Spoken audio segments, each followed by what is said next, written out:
few months ago, honestly, when I was spending more time on the fantasy subreddit, I got this urge to read a bunch of like classic fantasy books, just like books published in the 20th century, swords, sorcery, dragons, farm boys, you know, all of that stuff, all of the nostalgia, because I grew up reading fantasy, unsurprisingly, and I grew up reading fantasy mainly published in the 20th century.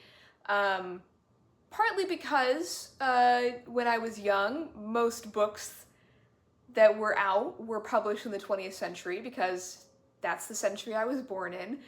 But looking back, you know, you can see the trends and the writing styles, and there is a type of writing style like Mercedes Lackey that I'm really nostalgic for, even though with Mercedes Lackey's writing in particular, I do sometimes roll my eyes at, but I think that 80s and 90s fantasy writers all had a kind of similar style that is no longer as prevalent, and it's been replaced by different styles over the years. And there are new writing styles that I love, don't get me wrong, but you know, sometimes you just want to put on your old cozy sweater and read some classic fantasy. Now, back this summer, when I had the idea for this vlog and I started buying books for it, I filmed part of this vlog, but I had an older phone and I was having this audio issue, so I filmed parts of a vlog and an intro and an unboxing of packages that I'd gotten for the books I was going to read and all of that, and that footage is unfortunately unusable, but I read Imago by Charles R. Saunders and Cast in Shadow by Michelle Segarra. And I tried reading The Outstretched Shadow by Mercedes Lackey and Larry Dixon, but it was very bad. It was quite badly written, and I couldn't possibly finish it. Particularly, I started noticing in Mercedes Lackey's work that she uses italics for emphasis a lot, both in narration and in dialogue, and it's a little weird because, like, when I'm reading, I can usually figure out where the emphasis is in a sentence, and I would only very sparingly in my own work use italics for emphasis. And I burst out laughing because in The Outstretched Shadow, there's italics for emphasis in the first line of the book. In fact, the fifth word of the book is italicized. It was like, the market was positively bustling with people. It's like, okay, drama queen, calm down. And there were other problems with that book, which I won't get into. A few other things that inspired this vlog. In fact, all of these books are, in one way or the other, inspired by Reddit, because Cast in Shadow and Imago are both books that I read for r/fantasy bingo. I don't think The Outstretched Shadow was necessarily inspired by Reddit, but it had elves in it and a unicorn on the cover, and I wanted to read about elves. And so some other books that I'm going to be reading that you will actually see in this vlog are The Dragonbone Chair by Tad Williams. This one gets talked a lot about on Reddit, and it seems like a classic, you know, Lord of the Ringsy story. It starts with this young boy named Simon? Yeah, he's in the second paragraph of the summary, although he is the main character. A young boy named Simon gets caught up in this whole plot, and people are like, this is the greatest thing ever written, or like, it's super duper slow in the beginning, so I'll see how I feel about it, but I do have a hard copy. And I got the Michael Whelan cover that I wanted, which is exciting. And then this one is kind of a strange one, but, or just strange in the way that I found it, but it's Daughter of the Empire by Raymond D. Feist and Danny Wirtz, and I found this in a Reddit thread where people were talking about books about loyal servants, and someone recommended the second book in this series, how the main character is like a loyal servant, like a Lupa de Casarel from Curse of Chalion, the best man. And so I was like, well, if I want to read the second book, I gotta read the first one. And then when I was looking at reviews, like, people's reviews about this book are glowing. Like, multiple reviews on Goodreads said, this is the best book I've ever read.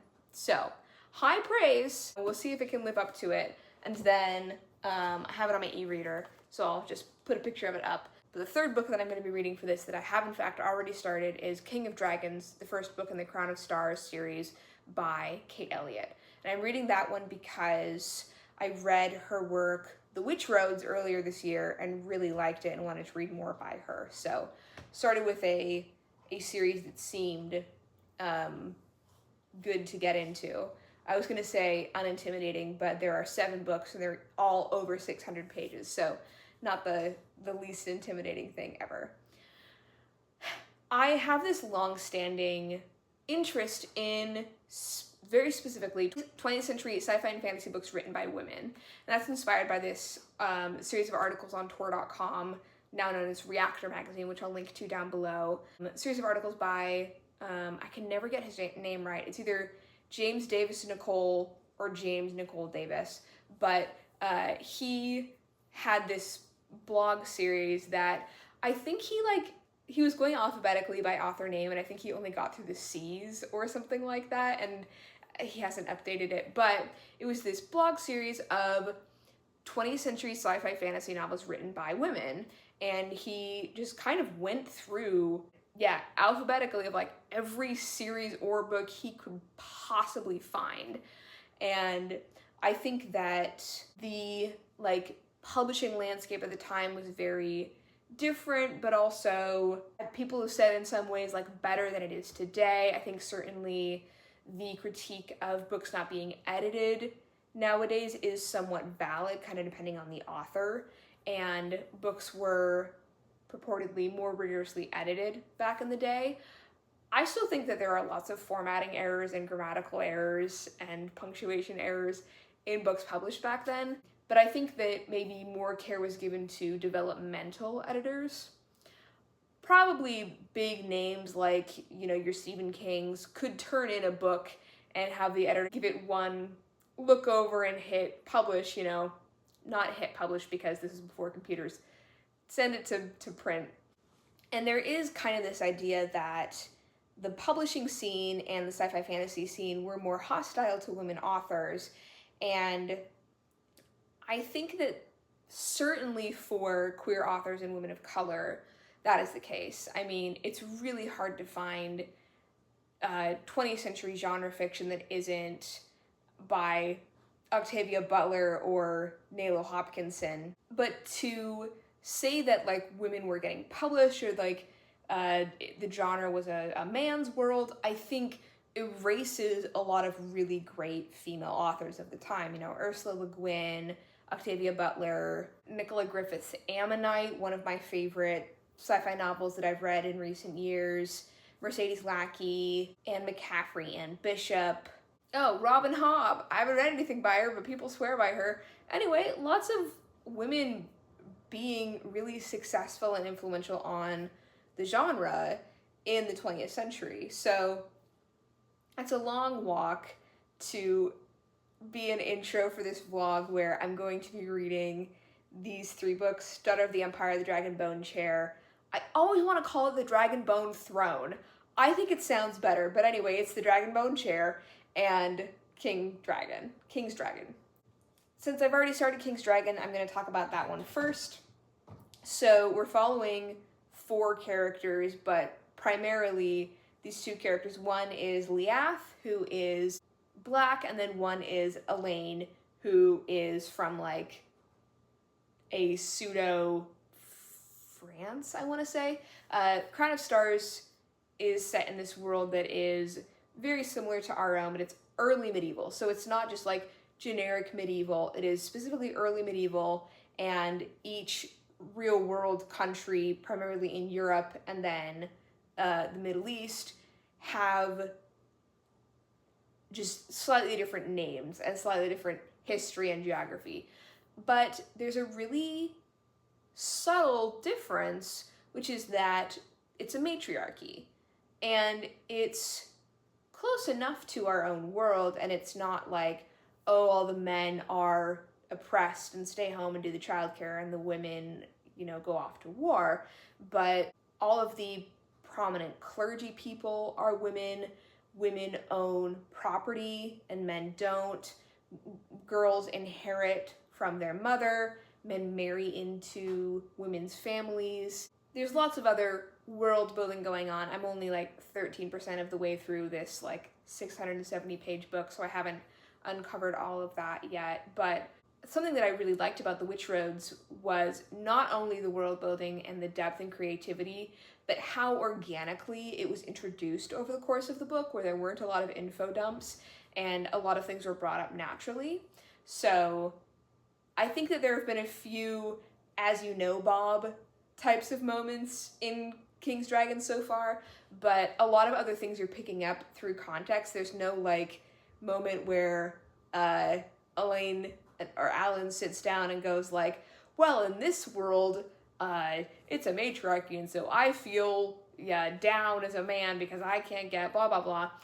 We just have noticed as we read that the bishop is a woman. Men can really only be like friars or wandering monks, but they do not hold like permanent positions of leadership. We've met a lot of women in power, women with wealth, and then we are learning just through like dialogue, and we're kind of having to put the pieces together of the current king, King Henry, whom not everyone in the region supports, and some people are in support of his sister, who has some kind of claim to the throne. But there wasn't a big world-building note at the beginning of the book. We had a prologue, but it was setting up a character that we haven't even met yet, and everything is just gradually being revealed. I don't know if I'm gonna keep reading all the way up to book 7 of this series. I think it would be really cool if I could. I don't have a lot of long series that I'm reading right now, but I'm gonna keep reading and see what happens. So far, I'm liking it. I do feel that kind of like coziness of the putting the old sweatshirt on and this older genre language that I grew up reading and that I'm familiar with. But also, Kate Elliott definitely has her own voice, and that is coming through. All right, well, I've yapped for a while now, so I'm gonna quit filming here and keep reading King's Dragon. You're currently being balanced on a cookie container. What is going on here? I got a haircut in between my last filming update and now. So I'm a third of the way through King's Dragon by Kate Elliott. It just flipped over again. You know what? We're gonna leave it. A third of the way through for this book means I've read about 210 pages, so as you can imagine, a lot has happened. And it's been a long time since I've read a long fantasy book like this that really luxuriates in the plot and the characters, and things are happening. I mean, lots of things have happened, but it's also like taking time for things to be revealed and for our characters to be even important. Leath and Elaine are really just small players in the world right now.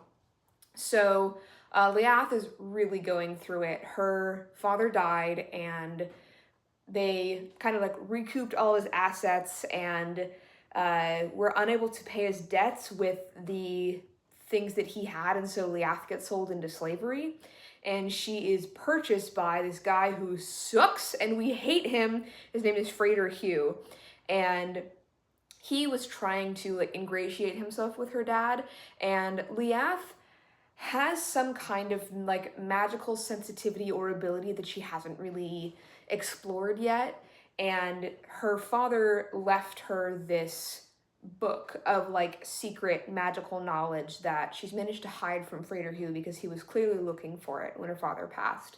But her friend Hannah helped her hide it, and she's been living with Frater Hugh, and he is predating upon her. It's winter, and he makes her sleep in the barn, and he says, if you want to sleep inside, it has to be in my bed. And at some point, she's sitting out with the pigs, and she's like, I'm gonna die of exposure. If not tonight, then some point this winter. So she eventually relents and goes inside, and they kind of strike up a deal. I mean, he coerces her into it, where she will teach him Jinnah, which is like Persian, if he will teach her how to read another language. I can't remember which one right now. Because it's like kind of a fantasy version of Europe, there are all of these different terms for the countries, and so you have to, one, remember their relevance in the world, and then two, remember what real world country and language they correspond to. So there's this other language that she wants to learn how to read because her magical book is written in that language and she doesn't speak it. And so she agrees to teach him Jinnah. Well, he will teach her this language so she can read more of the book. Meanwhile, Elaine is in service at a count's estate, and he has started to become the caretaker for these dogs that only the count or his bloodline can command. And so his own parentage is murky. He was adopted by this man named Henri, and he was born in this count's household and then taken to this other little village where he grew up. And so he's either the count's son or like maybe the count's late daughter's son, we're not sure. There are these raiders from the north called the Aika, or the Aika, and they are kind of like Dragonborn from D&D. They're humanoid, but they have scales and they have sharpened teeth. And one of them is captured and brought to the count's household, and Elaine has been feeding him and kind of getting to know him and feels bad for him and acknowledges that this guy was raiding and might have been one of the people that raided this monastery that Alan was supposed to go to, that he ended up not being able to go to because it got burned down, all the monks were killed. But he feels bad that this Aika has been chained up and is in these really bad conditions. And so the two of them have communicated a tiny bit. The Aika speaks a language native to like the continent, so not from up north. And I don't want to spoil too much that happens in the latter part of this section, but something really unfortunate happens where Alan is merciful to the Aika, and then indirectly something bad happens to somebody else as a result of that. So it's not Alan's fault, but it really, really sucks. I just am impressed by, one, the world building, and the way that it's been introduced and talked about so far, and then two, just the luxuriating in the plot and letting all of these things happen and letting us know the world better and know the characters, and all of these little mysteries are being seeded. And also, there haven't been too many characters. I know there are like about 4 POV characters in this series, but we've really just been focusing on Liath and Elaine. And I tend to like emotionally draw back from books that have too many characters sometimes, because I feel like I just can't like really get into one character. Except for the Six of Crows duology, one of my favorite YA series. I love all of those characters, but that's a little bit unusual. See, it's like, I love an ensemble cast, but I don't always love when there are too many point of view characters. It's hard to do. But I think that this book, it's interesting because it is similar in its conception to a lot of fantasy being written and published at the time, which is, you know, it's medieval Europe and there's magic and there's these 2 young characters that are down in life. But so far the characters haven't revealed any kind of like magical ability or anything like that. They're both just in pretty humble, and in Liath's case, terrible circumstances. And I think that they're really going to have to work to gain knowledge or skills. And you're really rooting for both of them. Like Liath, you want her to get out from under the thumb of Frater Hugh, and no one in town is really willing to help her. They're like, well, your father was in debt, and so we had to sell you off. That's just how it works here. So Kate Elliott is white, and Leath is biracial. She's half black, and I think it's a little weird the fact that she's the one who got sold into slavery, but it's not because she's black. It happens to anyone in this society, but I'm a little wary of a white author writing an enslaved black character, but I don't think she's going to be in that situation for the entire book. Another aspect of this is that, so the book is called King's Dragon, and that refers to this group of like messengers under King Henry, who is ruling these like kind of dual nations of Wendar and Vare. And there are the eagles and then the dragons, and they're related, but they're both these like messengers or heralds of the king. And it's like kind of foreshadowed, and I'm really hoping that Leath is going to be able to join them. There was this guy in the inn in their town who was watching her as Frater Hugh was like taking her away one time, who was a dragon, and I'm hoping that he like comes back and helps her out and takes her to join the dragons. That's what I'm hoping happens in the second third right now. And I know that there is going to be court intrigue and stuff going on with King Henry's son, who we know from the prologue he had with an Aoi, who's like this world's equivalent of an elf or a fairy, like a fae. And so there's this like half-elven prince at court who is a major character, but we haven't met him yet, except when he was a baby in the prologue. And so at some point, I think Leath or someone is going to go to court and meet that character, and then that part of the plot is going to get introduced. And then I assume that Frater Hugh is going to continue to be important in the story, but I hope he chokes and dies. So that's where I'm at so far. I think that it's going to get harder and harder to talk about what happens, but I think that the like language and world building and character stuff so far has been really well done. That's all of the things that I liked in The Witch Roads by Kate Elliott. Also, my hold for The Nameless Land, the sequel to The Witch Roads, is like almost ready, so I'm hoping to get the ebook like any day now. So I'll have lots of Kate Elliott to read.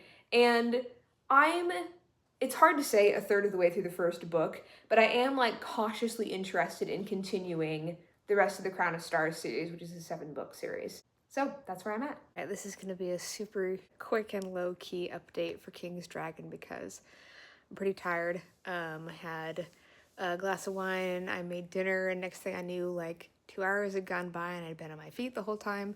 But I want to do this update so I can get back to reading King's Dragon. I'm 2/3 of the way through, and like tension continues to ramp up. There is a siege going on in Leath's storyline. I don't want to spoil too much. And certain characters that I've been waiting for have been finally introduced.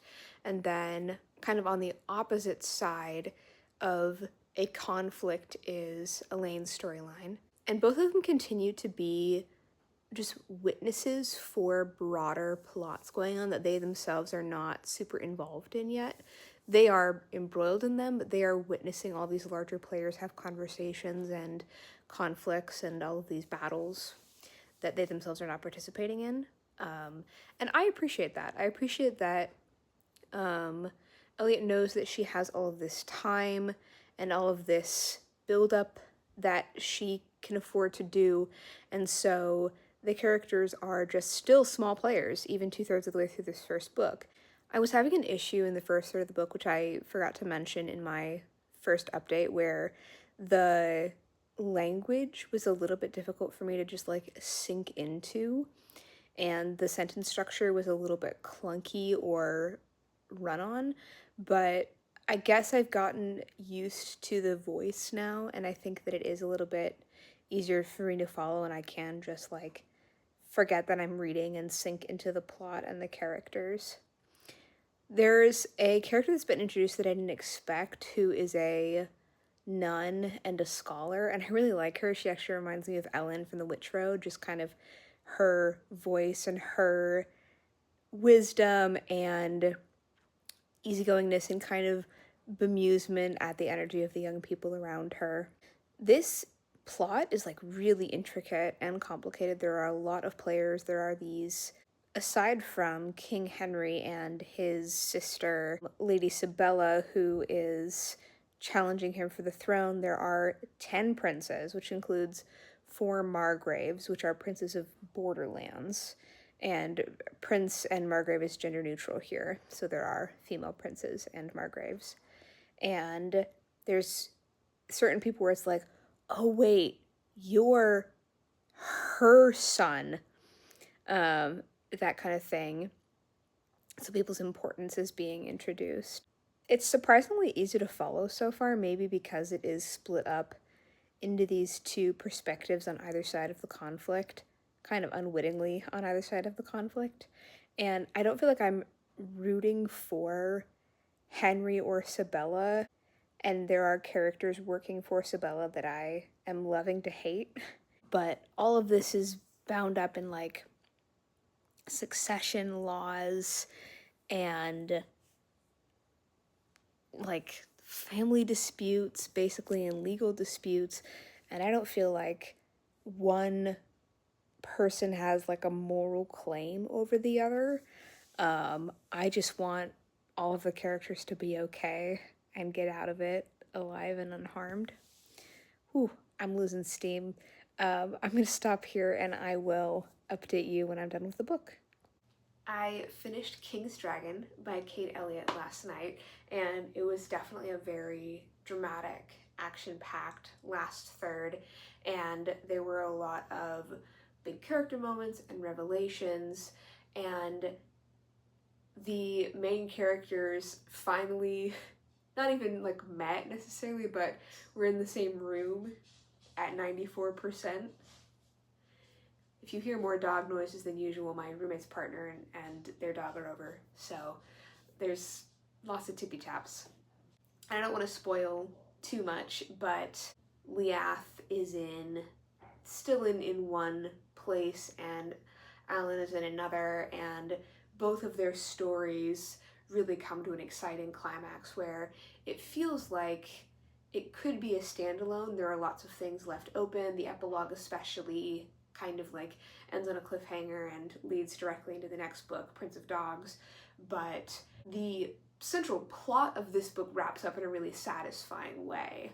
And there's also a character named Rosvita that I think I forgot to talk about, but she was introduced in part 2, and I think I did talk about her because I said that she reminded me of Ellen, and she continues to be a kind of like third point of view character, and she has fewer sections, but she's like a nun in her 40s, and I really liked how knowledgeable and practical she was, and she has a lot of the view of the court politics and of the king, and she knows the king, and so knows his relationships and his moods and kind of some of his thoughts about his succession, because his oldest and bastard child is Sanglant, who was the baby in the beginning of the book, who's half elven.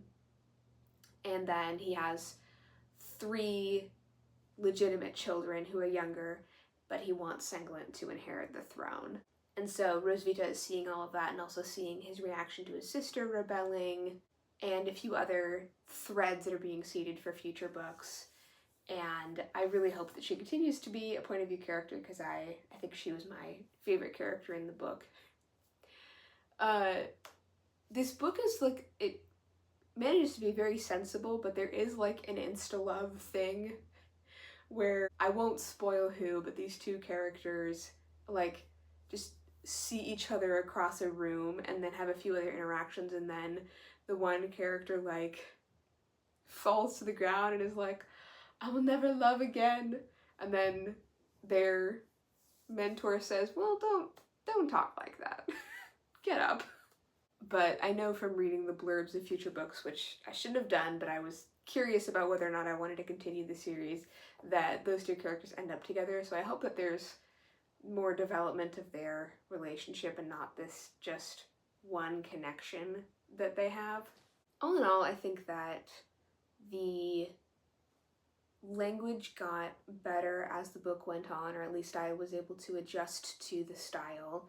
I liked all of the characters. I think that they're still kind of bit players, but all three of them, Liaf, Alan, and Rosvita, are our window into these like broader, like big conversations going on where they themselves are not important. They're just witnessing these important moments for now and having important moments here and there on the plot.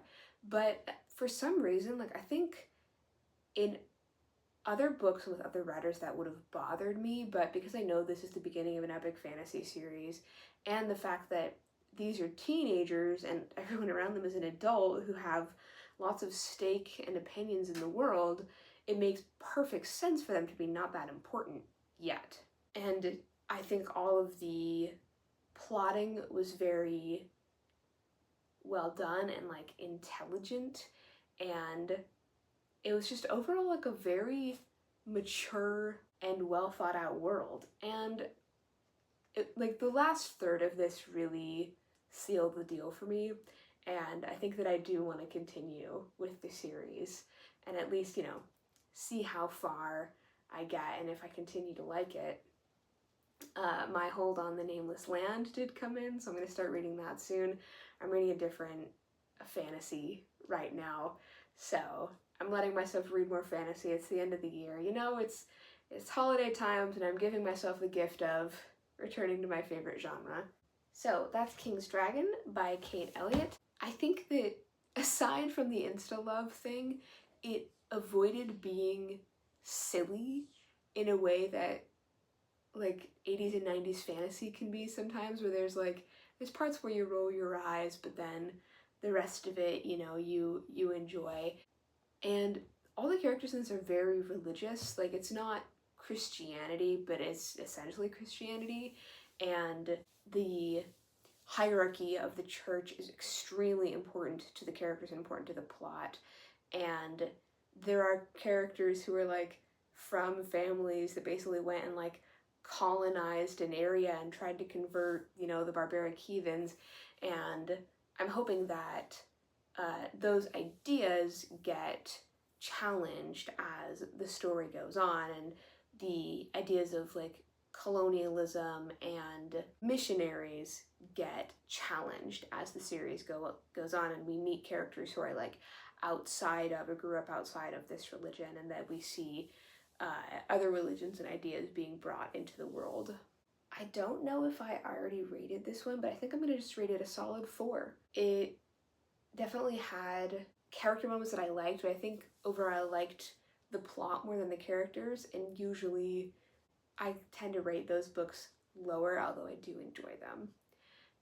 And then we'll see what the next book is going to be. I'll be back in a little bit to talk about my next read. The next book that I'm going to read for this video is The Dragonbone Chair by Tad Williams. This is the first book in a fantasy series called Memory, Sorrow, Thorn. The third book is so long they actually had to split it into 2 and publish it in 2 parts, like the finale of a YA series of movies. And I've been wanting to read this one for a really long time now. I bought it back in the summer, and pretty much every month I've been telling myself, all right, this month I'm gonna get to read it, and so this video is a great excuse for me to finally read it. This is another one that was recommended on Reddit as a kind of Lord of the Rings-esque story. I've heard some people say, I really love this, it hit the Lord of the Rings high for me, and then some people say it was so slow, I hated it, so I just gotta read on and figure out for myself what I think about it. I really don't know that much about it. I know that we start out with a kitchen boy named Simon who works at the castle of the High King, whose name is Prester John, which is a guy that Europeans used to think lived in a lost Christian kingdom in Africa. So I'll be really curious to see why Ted Williams chose that name. But anyway, Simon gets embroiled in this magical world-spanning plot, and there are, I think, like elves and magical creatures, and the slow part that people say is that there's a plotline for a good first part of the book that takes place in the castle with just kind of like castle intrigue, and then they finally leave the castle and the plot starts to pick up. I also have this on audio, which is 33 hours long, so I'm going to supplement reading this with listening to the audio so that when I'm driving, I can keep listening to it and that kind of thing. So I will let you know how it's going when I'm a third of the way through. Well, I'm feeling pretty proud of myself because at long last I have reached the 33% mark of the Dragonbone Chair. I thought it would never come. So this is indeed very slow to start. And I don't mind a long book. I don't mind a book with a slow start where we're establishing lots of things. I think that this book indulges in the first third too much. It's setting up characters, it's setting up the world and all of these political things going on. And I haven't finished the book, but it seems to me like there are some little plot threads and scenes that were extraneous.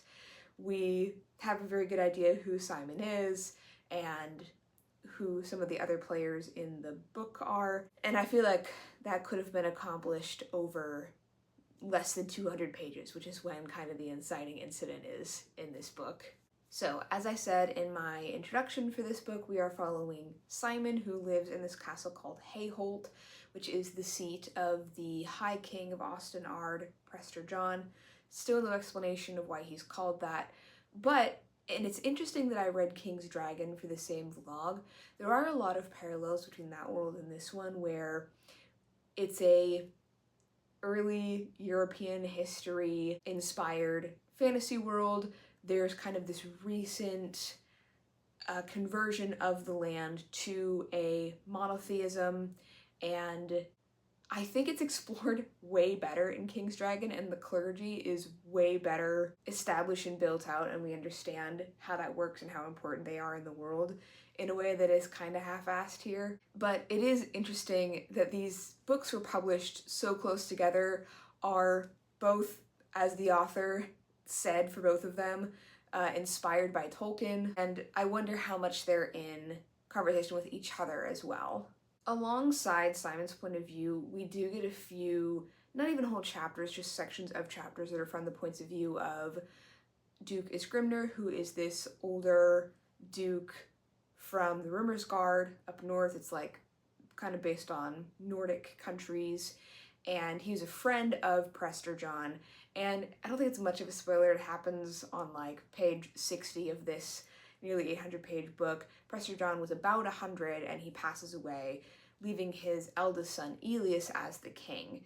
And Elias is kind of being set up to be the antagonist of this book, or at least a puppet of the antagonist. There was a very hot winter and a drought, and Elias is maybe being controlled by someone in his circle, and Simon is witnessing some of that secondhand. There are some conversations that he listens in on. He likes to sneak around the castle, hide and shirk his chores, and while he's doing that, he overhears lots of conversations, but then we're also getting looks into the room where it happens from like Duke Isgrimnur's point of view.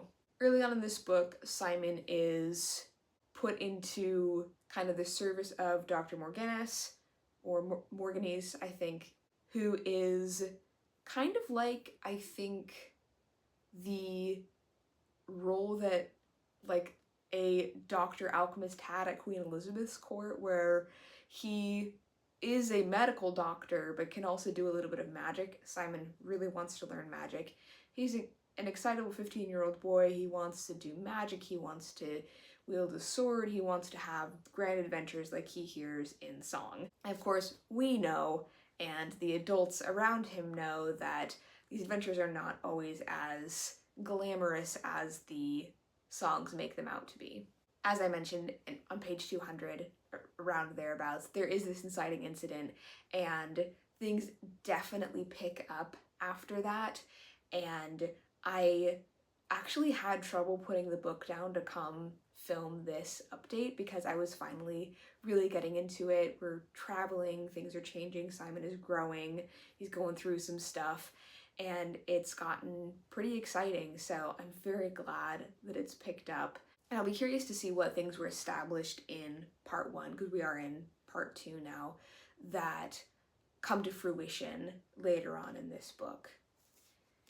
It's interesting reading this as an adult and knowing that people probably read this when they were Simon's age, and there were probably some scenes of adults talking that went over those kids' heads, and like Simon, they just want to get to the stuff with the battles and the magic. And as an adult, I'm kind of, I can see why the story is from Simon's point of view. Like, it is a fantasy coming of age story, and it's a kitchen boy going on to do big things. I mean, that's kind of a tale as old as time, but it's also showing the adults' perspectives and the grand political things going on way over Simon's head that Simon is also getting embroiled in.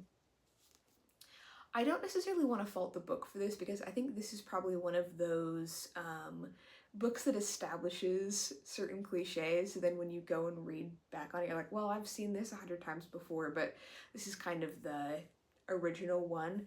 Now, Ted Williams is not the first person to have a scullery boy be the main character and go on to do big things, but it does feel like a trope that got played out in an earlier age, and we're not seeing a lot of characters like this anymore.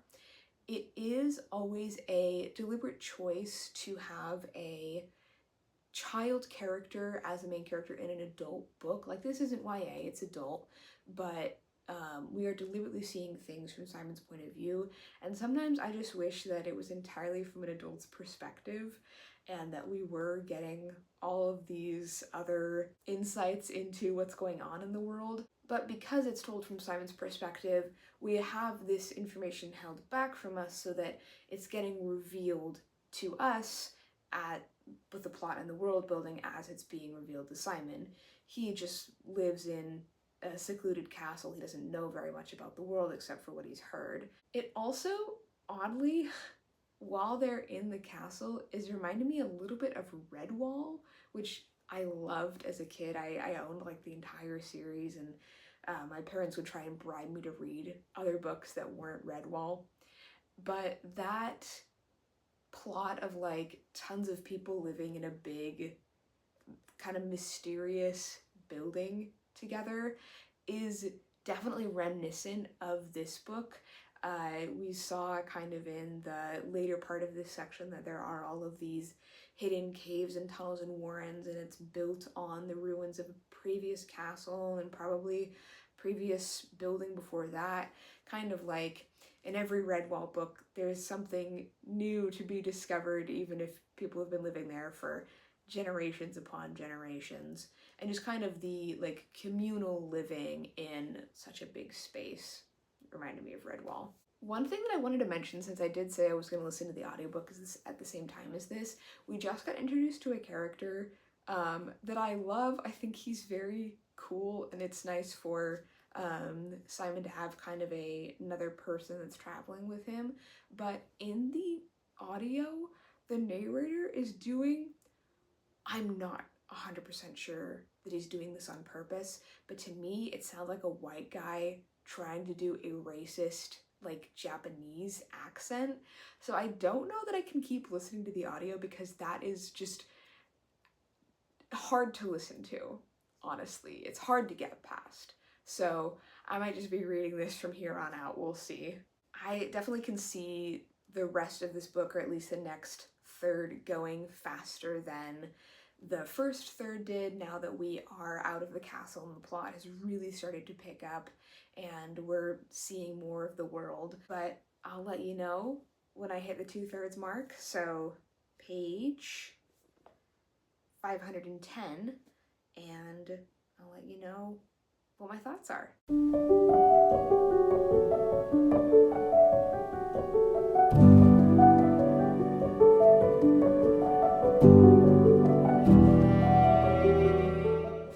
I just hit the 2/3 mark in the Dragonbone Chair, so 510 pages in.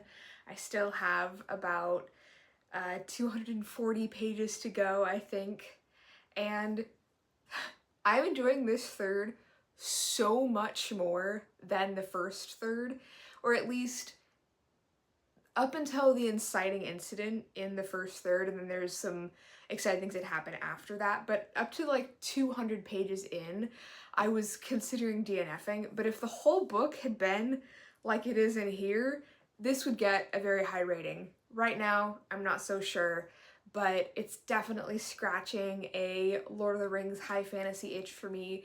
It's so reminiscent of other books published at this time that I've read. Like, it's really reminded me of Pawn of Prophecy, the first book in the Bulgariad. We've met some new characters. I am obsessed with Binibik. He's a troll. It's more like a halfling or a hobbit from Lord of the Rings, and he's great. I love him as a mentor figure. He's currently my favorite character. And then some other female characters have been introduced, and I don't think it's a coincidence that I started to enjoy the book more once there were more prominent female characters. There's a lot going on kind of in the background of this book that's not the main plot following Simon, and I have found that when we cut away from Simon, I do get sad because I'm really enjoying his storyline at this point. Before, I was happy to see the adults talk, so to speak, but now whenever it cuts away from Simon and Binibik and Kantaka, the best girl, who's a wolf that Binibik rides, I just wish that we could cut back to Simon. But there are lots of very interesting, like, adult characters that have been introduced, and all of the political machinations going on in the world, the plot of the king and the smaller lords and kings underneath him being very displeased with his high taxes and the way that he's running things, and also that he seems to be under the command of this priest guy.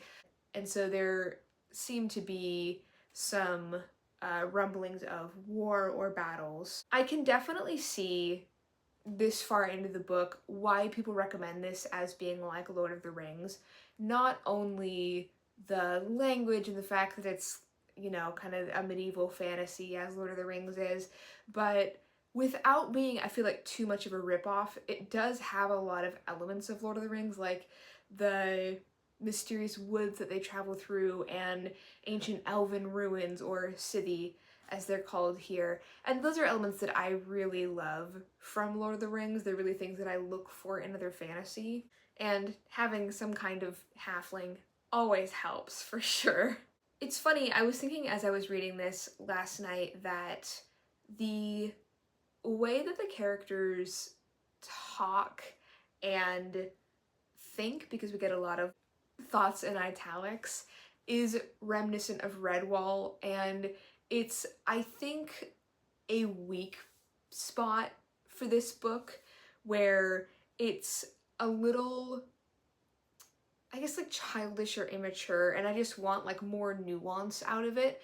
There's lots of really interesting things going on in the plot and lots of interesting like action scenes and world building and politics, but I think that the dialogue and how all the characters' internal voices kind of sound the same is a weak point. And it's kind of the thing that was striking me last night was that I used to read a lot of books like this and didn't mind or thought that it didn't get better than this. And then I think maybe Discworld was a turning point because all of the characters' dialogue and internal voices are so wonderful and strong in Discworld. And then getting back into reading as an adult, I've read so many varied books, and I don't have to, I guess settle is not the right word, but I don't have to just read this kind of book anymore. There's so many other books out there, but reading this definitely feels like returning to childhood and returning to those feelings and the memory of reading this type of book again, and really like sinking into the details in the forest and the mist and getting ready for battle in a big castle, you know, that kind of thing. There is a relationship that is starting to develop between Simon and a female character. I won't say who because that's pretty far along into the book. And Simon is being a dumb teenage boy in a society that doesn't think very highly of women, and so he likes this girl but also like has some kind of unkind thoughts about her of like, oh, well, she's so delicate, like I can't believe that she's out here in the woods, when nothing that she has said or done so far would have made him think that. She's been as much along for everything and doing as much as he has, but because she's a girl, he is thinking all of these things about her that just aren't true, And there are certain things that she does that he's like, man, I just don't understand women, you know, that kind of thing, where it's like, I feel like she's being pretty plain with what she's doing. I hope that that changes, and I know there's 2 more books in this series. I'm not sure if Simon is a main character in the other books, but he might be one of the main characters. I'm hoping that his view of women improves. So far, he hasn't met very many because there just aren't very many. There was a scene where they were at this like war council that I just read, where it was like, and about 50 men filled the room. It's like, really? None of them are women? I feel like women didn't have anything to say to contribute to this. Again, this is the kind of thing that I would settle for, is a book with fewer female characters. I don't read this type of book anymore. Really, I'm just giving this one a chance, but I'm hoping that Daughter of the Empire, which is what I'm reading next, will have more female characters. And King's Dragon was really good about this too. And that world, I think, as I mentioned, is kind of a matriarchal one. And so returning to this is kind of like, yep, well, there's that old chestnut, you know. And I'm glad that I don't have to read books like this anymore. I can choose to and I can enjoy them, but it's not going to be my only option. I will be back once I've fully finished this book to give you my thoughts on the last third and the book entire. As always, I think I will have fewer things to say per update because we start to get into more spoilers, but I'm looking forward to reading more of this because I really like the direction that's going in, and I hope that the last third is just as strong as this second third was.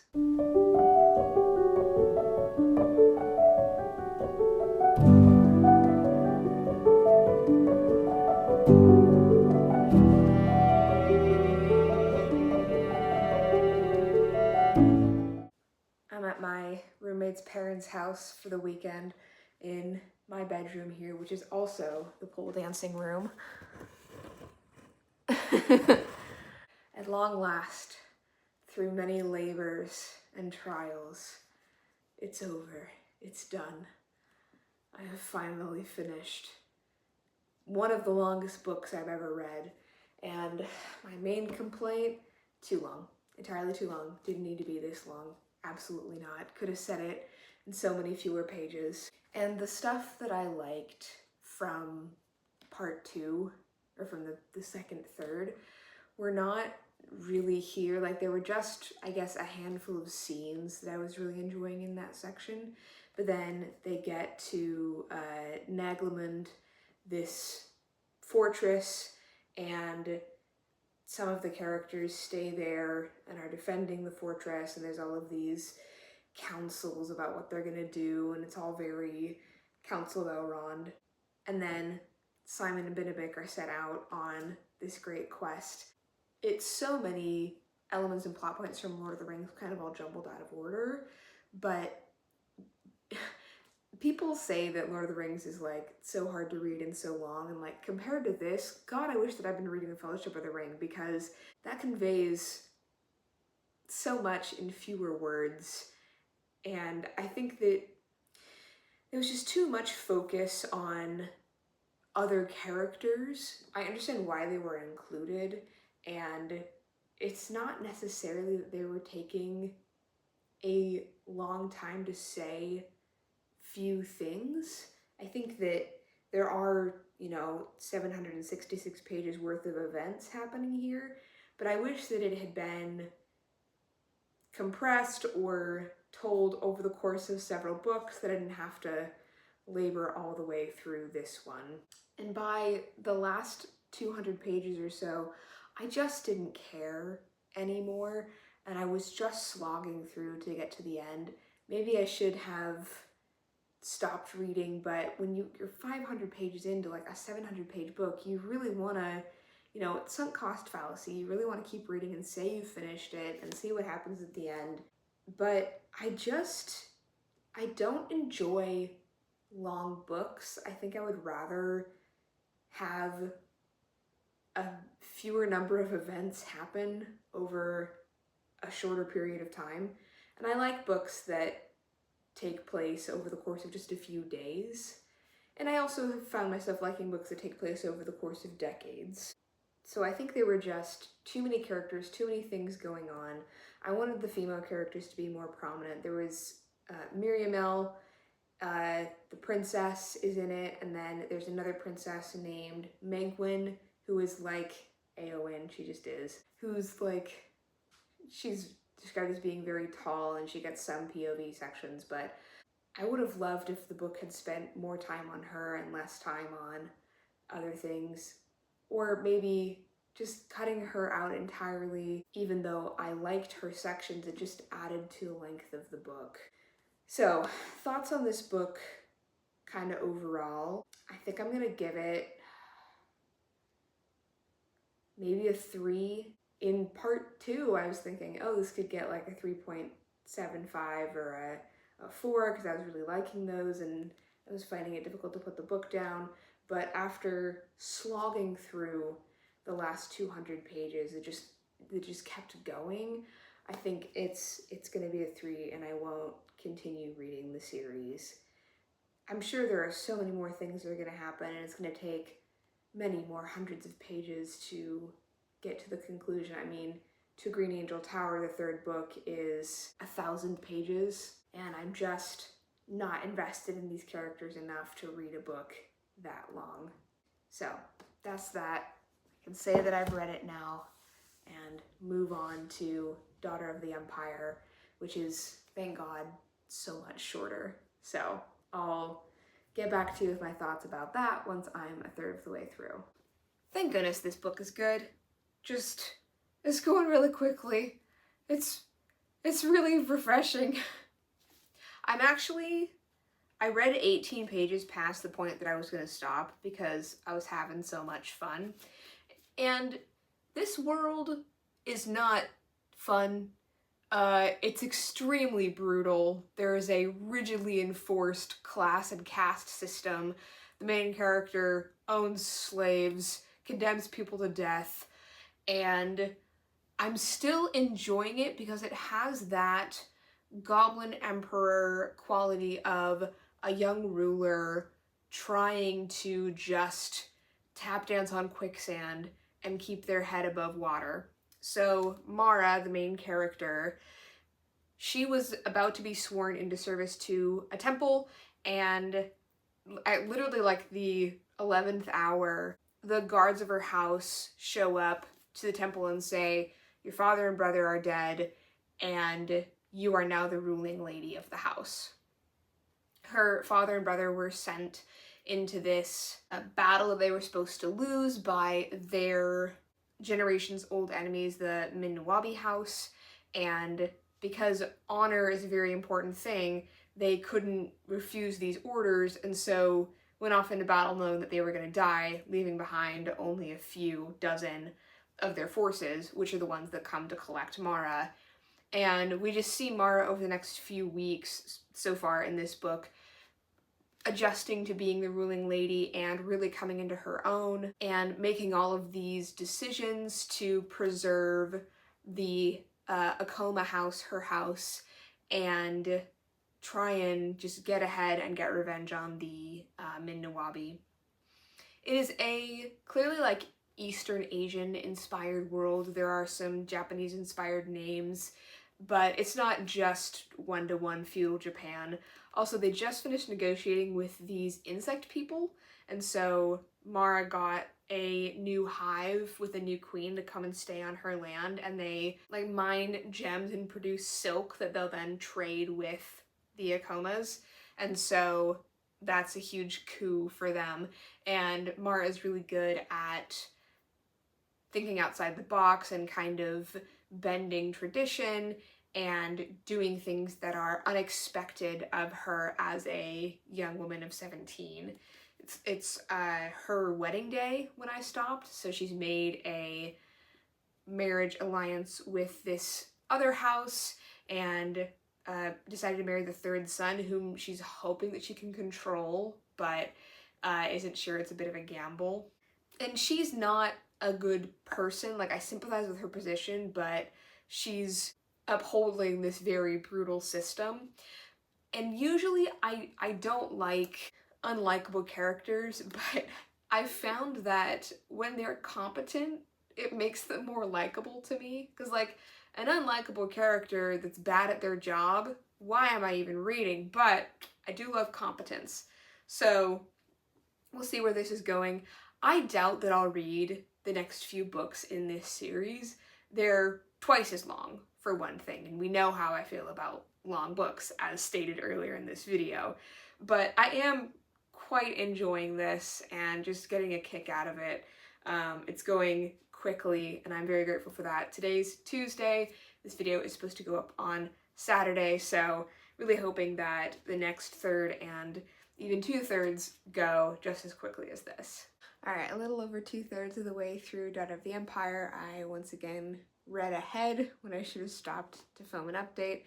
Really, it was more that I didn't want to get up from my comfy warm spot.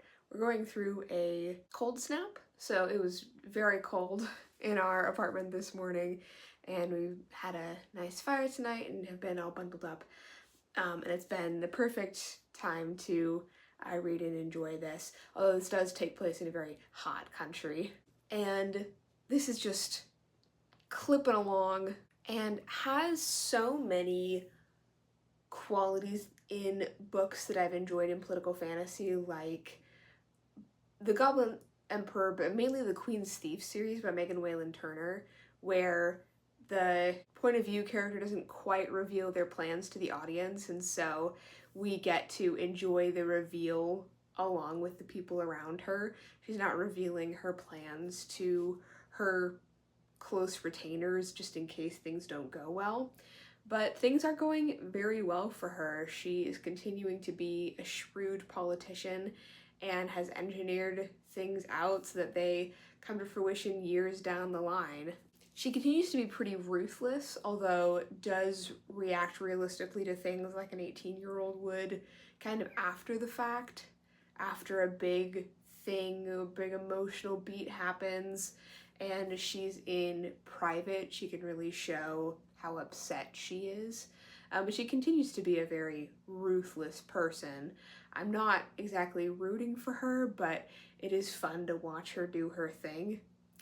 I am seeing the appeal now of people when they're like, I don't like this character, but I'm interested to see where the plot goes. Like, this is this book for me. I think this book falls into a trap that books by men about women, I know this has a female co-author, but men sometimes put women as the main character of a book, and then she's like the only female character in the book. There was a point during her wedding where she's accompanied by 4 female childhood friends, and it was the first and last that we'd heard of them so far in this book, where she doesn't have any female friends. She doesn't have any fellow, like, ladies that she confides in or women that she's friends with. She has her old nurse, who is like her mother, who raised her, but that's it. And there are other female characters that she kind of has contempt for and is adverse to. So I wish that we were seeing just another female ally in the book to show that within this system there are other, like, smart, powerful women. But maybe the later books in the series get to that. I imagine that in the, like, 1,600 words of the rest of the series, there have to be more female characters. But I'm on track to finish this probably tomorrow, and I will let you know my thoughts then, and then that will be the end of the video. I finished Daughter of the Empire, and I also remembered that my mic exists. We'll sit on my knee. And this kind of continued from the first and second third to be enjoyable. I was pushing through to the end, but it was going quickly. Like, I was able to really read it quickly because I was enjoying it and I was really wanting to see where it went. And I think that it buttons up nicely. I know that there are 2 more books in this series, but it ended in a really satisfying way. There weren't a lot of dangling plot threads. The ending was just like, and her life will continue to be interesting.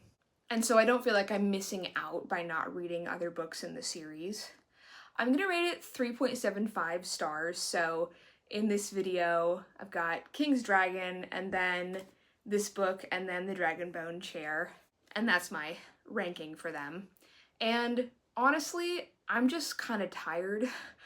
I'm tired of making this video, and I think I need a little rest and a little brain break. I'm reading a very quick, like women's fiction romance novel right now, and so that's been a nice break for me to read something kind of simpler and shorter. It's less than 300 pages, honestly, it's a blessing. I was happy to make this video and kind of assuage my curiosity and my craving about reading these books that had been recommended to me. And I wonder if it would have gone differently if all the books I'd read hadn't been so long and I had a bit more variety there. Because, I mean, you will see how long this video is. I think it's going to be over an hour long. And I had a lot to say, but also because the books were so long, I started filming this in like mid-December, and it's now the end of January. And I think another thing that reading these books has taught me, and kind of reading Dragonbone Chair and Daughter of the Empire back to back, is that I really don't enjoy just reading this kind of book. Even ones that I enjoy, I like having variety, and it's hard for me to read a bunch of books in one series these days. There's a lot of reasons for that, but I think one is that I don't really like only reading books in one genre anymore, at least not back to back to back. I really do like to change it up with middle grade fantasy, sci-fi, romance, nonfiction. And fantasy is a genre that I always reach for, but it's not the only one anymore. I guess it's kind of like growing up, where fantasy feels like a home to me, but maybe it's like my parents' house and I've made new homes elsewhere, and there have been other places that I've lived that I've left behind, and there's genres I'm enjoying now that I don't know that I'm going to like as much in a few years, and hey, that's just part of getting older, isn't it?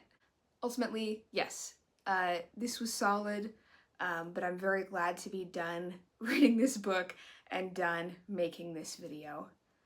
Thank you very, very much for watching, especially if you've gotten this far. I know this is a long video. Feel free to have it on the background while you're doing, you know, folding the laundry or whatever. I'll be back next week with another video. I think. I'm taking some weeks off in the next few months because making a video a week on top of a full-time job is difficult. If you haven't already, please like this video, subscribe to my channel, and I will see you next time.